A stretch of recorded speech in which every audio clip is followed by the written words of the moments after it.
보내게 되는데, 지금까지 지켜주신 하나님의 은혜 감사드리고, 또 내일부터 시작될 8월에 더 큰 은혜가 있을 줄 믿습니다. 우리 그런 기대를 가지고 잠언서 22장 두 번째 시간이죠. 오늘 17절부터 끝절까지 함께 보도록 하겠습니다. 오늘은 제목이 현자들의 교훈입니다. 현자, 어진 분들의 교훈이 과연 뭘까 오늘 같이 살펴보고, 우리가 집중해야 될 게 뭔가. 여기서 이제 현자들이 교훈을 줍니다. 뭐에 집중해라, 뭘 금지해라. 되게 단순해요. 근데 그것들이 뭔가 같이 보고 우리가 집중해야 될 것은 어떤 건가 이 시대에 살펴보도록 하겠습니다. 잠언서는 크게 세 부분으로 나눠져 있습니다. 1장부터 9장까지 솔로몬이 다음 세대들, 젊은이들, 이 젊은이들에는 우리도 해당이 됩니다. 다음 세대들 젊은이들에게 이야기식으로 그러니까 교훈을 남기는 이야기들이, 말씀이 1장부터 9장까지예요. 그래서 이게 솔로몬이 얘기하는 첫 부분 잠언인데, 그 다음부터 이제 10장부터 29장 여기까지가 이 두 번째 이제 본문입니다. 그리고 마지막이 30장, 31장 개인적인 교훈 이렇게 돼 있는데, 이 가운데 부분 10장부터 29장까지가 제일 길어요. 근데 여기에 솔로몬의 단편 잠언, 한 절 한 절이 교훈이죠. 이 단편 한 절 한 절로 된 교훈, 1장부터 9장에 있는 젊은이들에게 하는 교훈은 문단으로 되어 있습니다. 한 절 한 절이 아니고 이야기식으로 되어 있어요.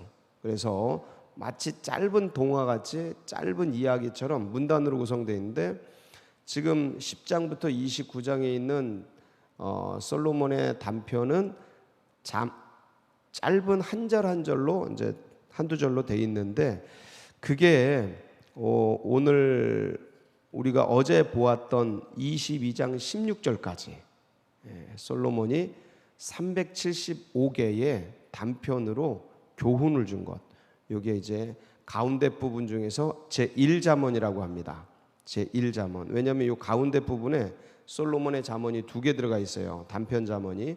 그 앞에 부분 22장 16절까지가 제1잠언. 그리고 이제 현자들의 잠언, 이게 이제 오늘 우리가 읽은 부분부터 현자들의 잠언이 이제 전개가 되는 거예요. 이게 24장 34절까지 쭉 이제 현자들의 교훈이 진행이 됩니다. 24장까지. 그리고 이제 25장부터 이제 29장까지가 이제 제2잠언, 솔로몬의 제2잠언이 이제 시작됩니다. 그거는 이제 히스기야 때 이렇게 편집해서 모아놓은 건데, 솔로몬의 단편 잠언이 또 시작이 됩니다. 그러니까 지금은 24장까지 이제 오늘 17절부터 현자들의 교훈이 이제 전개되는 겁니다. 이렇게 이제 구성을 알면 그래도 좀 더 거시적으로 볼 수가 있습니다. 과연 이제 현자들, 지혜자들, 그리고 현인들이라고 하는데, 어진 사람들, 이들은 과연 어떤 교훈을 줬는가? 오늘 전체 24장까지 전개되는 현자들의 교훈 중에서 엑기스, 서론 부분입니다. 이걸 딱 들으면 현자들이 앞으로 뭘 얘기하려고 그러는지를 아는 부분이에요. 서론 부분이기 때문에 핵심이 들어가 있죠. 말하려고 하는, 과연 뭐가 들어가 있을까 한번 보겠습니다. 17절 볼까요?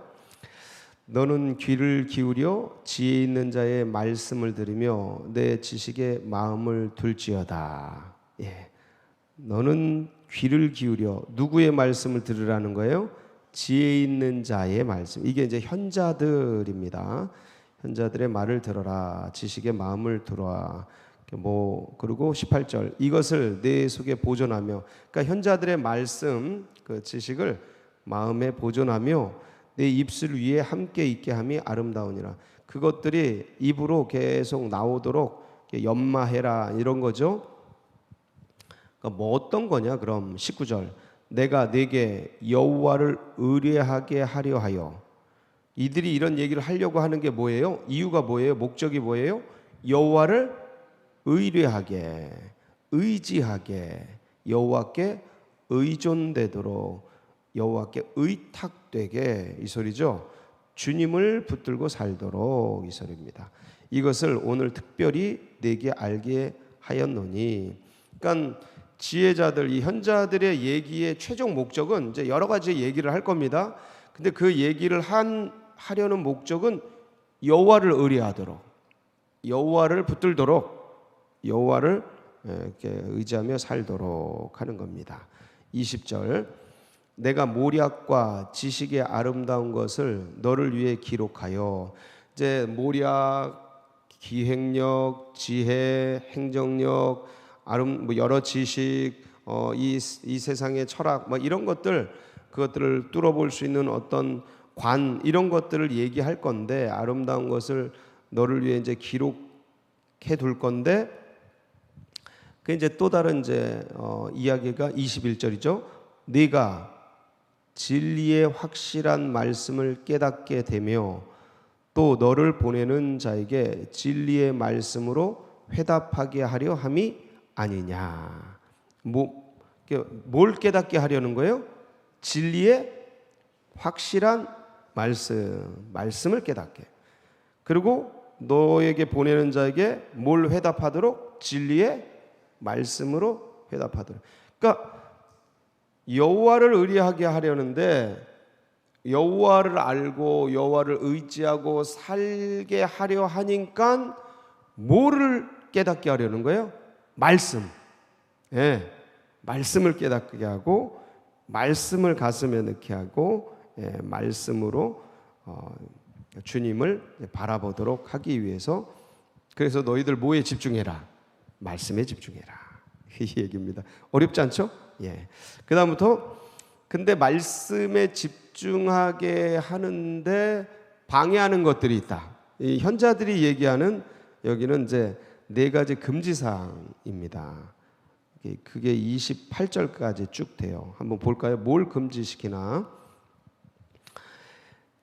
22절, 약한 자를 그가 약하다고 탈취하지 말며 곤고한 자를 성문에서 압제하지 말라.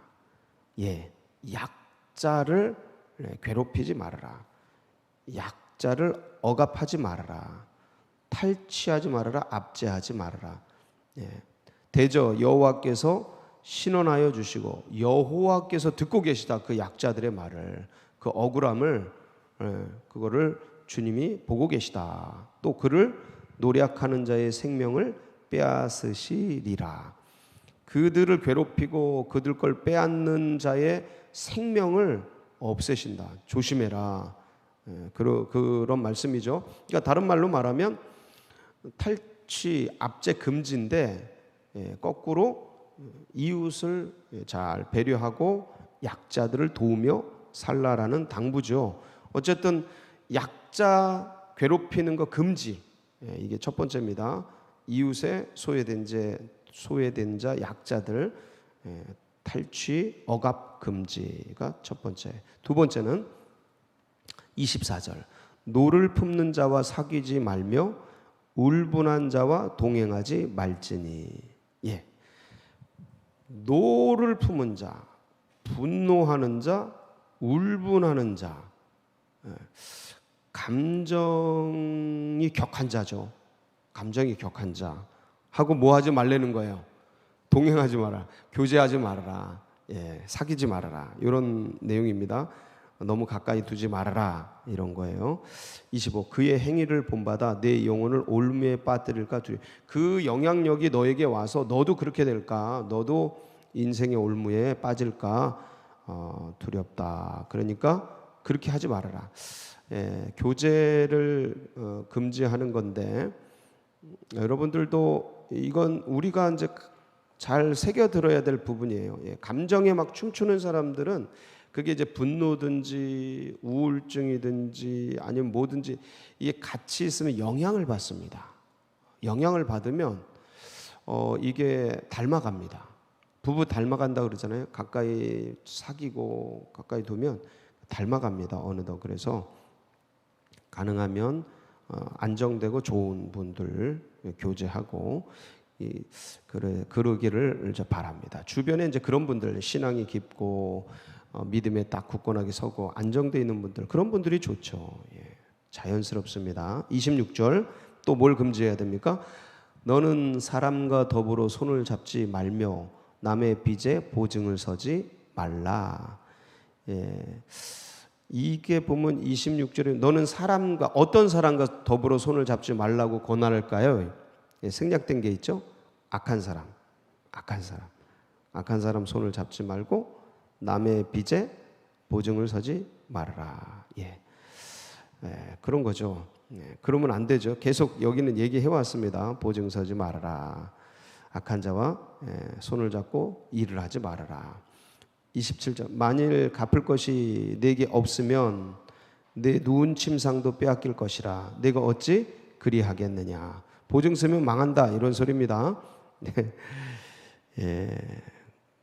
그래서 제가 그런 말씀 드렸죠. 보증 쓰지 말고 차라리 줄 수 있는 만큼 줘라.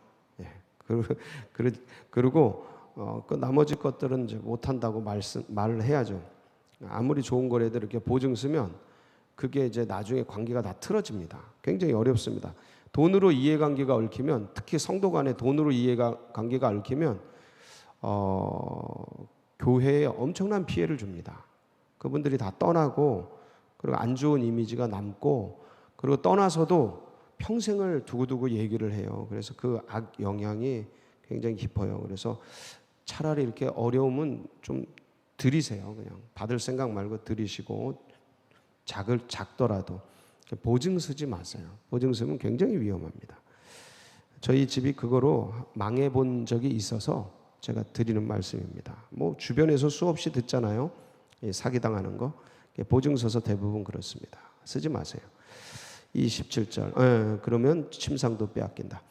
마지막 네 번째 금지하는 게 뭡니까? 28절이죠. 네 선조가 세운 옛 지계석을 옮기지 말지니라. 이게 무슨 뜻일까요? 네 선조가 세운 옛 지계석을 옮기지 말지니라. 지계석이 뭐냐면 그 땅 경계석을 말합니다. 땅 경계하는 거. 옛날에는 이 땅을 이 시대는 그냥 이렇게 나눠줬어요. 나눠줘 가지고 사고 팔고 이런 것들이 다시 희년되면 돌아가고 막 이랬어요.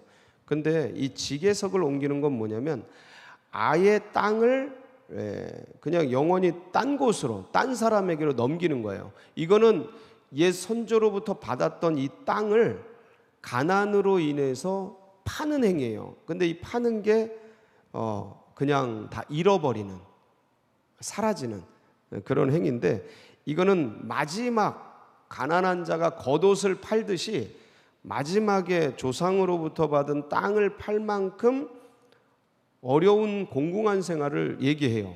그 사람의 기초 생활이 무너진 걸 얘기하는 거예요. 요게 그거 뺏지 말아라. 그거 뺏지 말아라. 겉옷 뺏지 말아라라는 말씀으로 들으시면 됩니다. 옛 지계석. 이 맥락에선 그래요. 이 지계석이 전통도 포함되어 있는데 이 맥락에서는 그런 어떤 마지막 그 보루를 뺏지 말아라. 그 소리예요. 그 보호해줘라. 그런 말씀입니다. 그래서 이렇게 네 가지 금지 사항. 그러니까 어떤 사람의 존재 자체 건드리지 말아라. 밑바닥의 마지막 자존심 그거 무너뜨리지 말아라. 그러면 그게 나중에 돌아와요, 자기에게. 여러분 사람이요 인격이 있습니다. 아무리 힘들고 못 살고 어렵고 그래도 그 마지막에 제가 그랬잖아요. 치매 걸려도 마지막 인격이 있어요. 다 듣고 있습니다. 그래서 그 사람을 아무리 병들고 가난하고 무너져 있어도 그 자존심을 마지막에 무너뜨리는 얘기를 하면 안 돼요. 다 듣고 있어요. 그러면 그거 다 얘기해버리면 막 무참하게 무너뜨리면 그 사람이 칼 갑니다. 무섭습니다. 인간이라는 게. 그 자기에게 마지막 자존심을 무너뜨린 사람에게 칼을 갈아요. 진짜 칼 꺼냅니다. 진짜 칼 꺼내요. 그래서 너 죽고 나 죽자가 돼요. 그 보호해줘야 돼요. 인간의 존엄성이죠. 그걸 무참히 짓밟으면 안 돼요. 그래서 그거 보호해줘라라는 거예요. 제가 이 얘기를 드리는 게 사람이 다투다 보면요. 부부간에도 아무것도 아닌 것과 다투다가 마지막에 그 건드리지 말아야 될 부분을 탁 건드려 버리면 그게 이혼이 되고 그게 싸움이 되고 그게 갈라서는 게 되고 그게 막 칼부림이 되고 그러는 겁니다. 뭐 특별히 뭐 거대한 인류 대전쟁, 뭐 민주화 투사 뭐 이런 것 때문에 싸우는 게 아니고요. 뭐 사소한 것과 싸우다가 그 건드리지 말아야 될 마지막 지게석을 탁 건드려 버리는 거예요. 그럼 전쟁이 나는 거예요. 전쟁이 나는 거예요. 그거 하지 말아라. 예, 단순한 이게 옛 지게석으로 얘기했지만 이게 그런 부분이라는 것을 기억하시고 이 네 가지 사항을 금지할 것을 금지하고, 자 29절 마지막이죠. 예. 네가 자기의 일에 능숙한 사람을 보았느냐? 이러한 사람은 왕 앞에 설 것이요 천한 자 앞에 서지 아니하리라. 자기 일에 능숙한 사람, 이걸 뭐라 그래요? 지금 얘기로 하면 전문인이죠. 전문인, 전공자. 그 부분의 한 계통의 자기 분야의 전문성을 가진 사람의 이런 사람이 되어라라고. 그런 사람은 왕 앞에 선다 이거죠. 그러면 보세요. 오늘 말씀 이제 끝났습니다. 앞에 17절부터 21절 뭐에 집중을 하는 거예요? 말씀에 집중하라는 거예요. 말씀에 집중해라. 그리고 뭘 금지해라? 네 가지 사항을 금지해라. 그리고 마지막 뭐에 열심을 내라? 자기 잡, 자기 전공, 자기 전문성에 집중해라. 자, 이제 정리됐죠? 뭐에 집중해라? 처음 말씀에.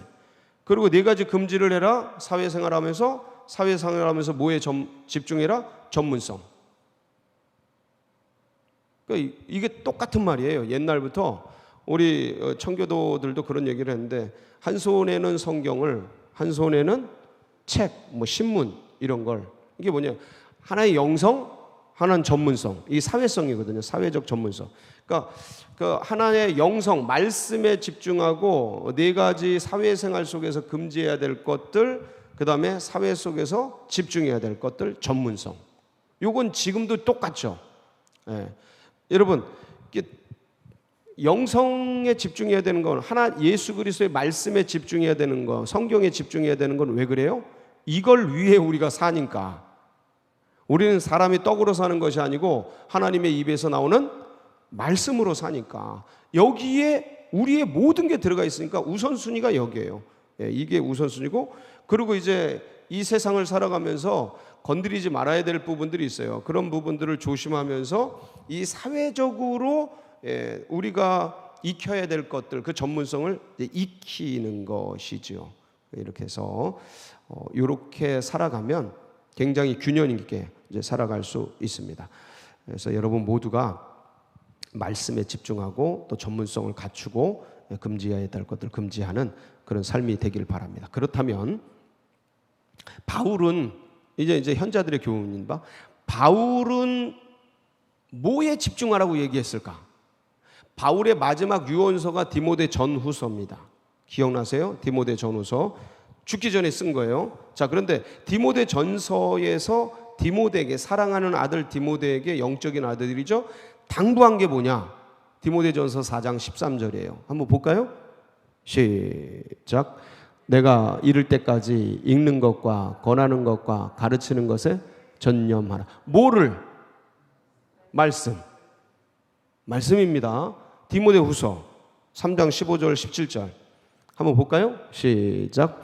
또 어려서부터 성경을 알았나니 성경은 능히 너로 하여금 그리스도 예수 안에 있는 믿음으로 말미암아 구원에 이르는 지혜가 있게 하느니라. 모든 성경은 하나님의 감동으로 된 것으로 교훈과 책망과 바르게 함과 의로 교육하기에 유익하니 이는 하나님의 사람으로 온전하게 하며 모든 선한 일을 행할 능력을 갖추게 하려 함이라. 그러니까 뭐에 집중해라? 성경에 집중해라. 말씀에 집중해라. 이게 바울의 유언입니다. 베드로의 유언은 뭘까요? 베드로의 유언. 내가 이제 장막집을 떠날 날이 가까워서 너희에게 마지막으로 말한다 하고 말한 유언서가 있습니다. 베드로후서 1장 19절이죠. 한번 볼까요? 시작. 또 우리에게는 더 확실한 예언이 있어 어두운 데를 비추는 등불과 같으니 날이 새어 샛별이 너희 마음에 떠오르기까지 너희가 이것을 주의하는 것이 옳으니라. 예, 이것을 주의하는 것, 이것에 집중하는 것이라고 말씀을 드렸죠. 전에 이것이 뭡니까? 더 확실한 예언이 있으니, 이 더 확실한 예언이 뭐예요? 말씀이에요. 구약 성경. 이땐 구약 성경밖에 없었어요. 잠깐만, 이 구약 성경에 집중해라. 거기에 뭐가 떠오르기까지, 샛별이 떠오르기까지 집중해라. 저 샛별이 뭐라 그랬어요? 예수 그리스도. 그러니까 창세기부터 말라기까지 읽는데 어떤 눈으로 읽냐면 기독론적으로, 그리스도 예수론적으로 읽어라. 그래서 창세기 1장 1절부터 말라기까지 예수가 딱 떠오르도록 죽어라고 성경 읽어라, 이 소리예요. 베드로의 유언입니다. 예수 그리스도의 유언은 뭘까요? 마태복음 28장 19절 20절. 너희는 가서 모든 족속으로 제자를 삼아 아버지 아들과 성령의 이름으로 세례를 주고 내가 너희에게 분부한 모든 것을 가르쳐 지키게. 모든 것, 너희에게 분부한 모든 것, 이게 뭐예요? 예수 그리스도의 말씀. 제자 훈련의 핵심이 뭐예요? 주님 말씀 전하는 거죠. 예, 주님 말씀 전하는 거. 그리고 마가복음 16장 15절, 이 유언서 같은 말씀이에요. 너희는 온 천하에 다니며 만민에게 복음을 전파하라. 복음이 뭐예요? 말씀. 말씀. 예, 그래서 현자들도 똑같죠. 내가 이거 너희에게 가르치는 이유, 여호와의 말씀을 깨닫게 하라. 그분 의리하면 살게 하기 위해서. 예, 그래서 동일합니다. 옛날 분들, 구약의 분들, 현자들, 그리고 신약의 사도들, 예수 그리스도, 그리고 우리들도 똑같은 얘기예요. 말씀에 집중해라. 뭐에 집중해라? 네, 세상이 바쁘고 할 일이 많으냐? 더 말씀에 집중하고 의지해서 기도해라. 그러면 바쁘고 힘들더라도 지혜가 생긴다. 능히 이길 수 있는 힘이 생긴다. 믿습니까? 오늘도 그 말씀 붙들고 승리하는 복된 하루 되시길 축복합니다. 같이 기도하시겠습니다.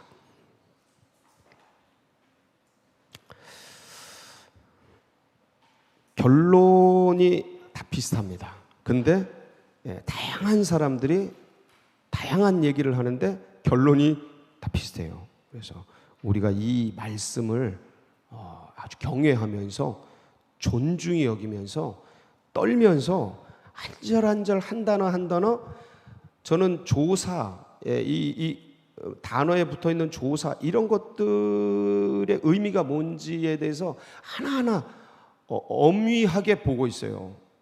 예, 그렇게 한 단어 한 단어를 다 그렇게 할 수는 없지만 그래도 할 수 있는 만큼 말씀을 귀히 여기고, 존엄히 여기고, 그래서 이 말씀에 예수 그리스도의 어떤 뜻이 담겨 있는지를 자꾸 알려고 하면 머리가 터져요. 제가 수없이 얘기했죠. 구약 모세오경을 외워도 머리가 터져서 노벨상의 40% 30%를 가져간다. 그거보다 더 위대한 신약 사복음서 마태마가 누가 요한, 이거 읽고 예수님을 알면 머리가 터진다. 100%입니다. 그래서 우리는 자꾸 더 말씀에 집중하고, 그래서 이 땅을 살아가는 그런 힘이 있기를 바라고, 이런 귀한 믿음이 다음 세대들에게도 흘러가고 새 가족들의 가슴 속에 새겨지도록 위해서 기도해 주시고, 이 나라 민족이 말씀 위에 선 그런 민족, 그런 나라가 되도록 우리 교회가 마중물 역할, 주님의 비전을 이뤄드리도록 여러분 각자의 기도 제목 붙들고 우리 주여 한번 부르짖고 기도하며 나갑니다. 부르짖습니다. 주여.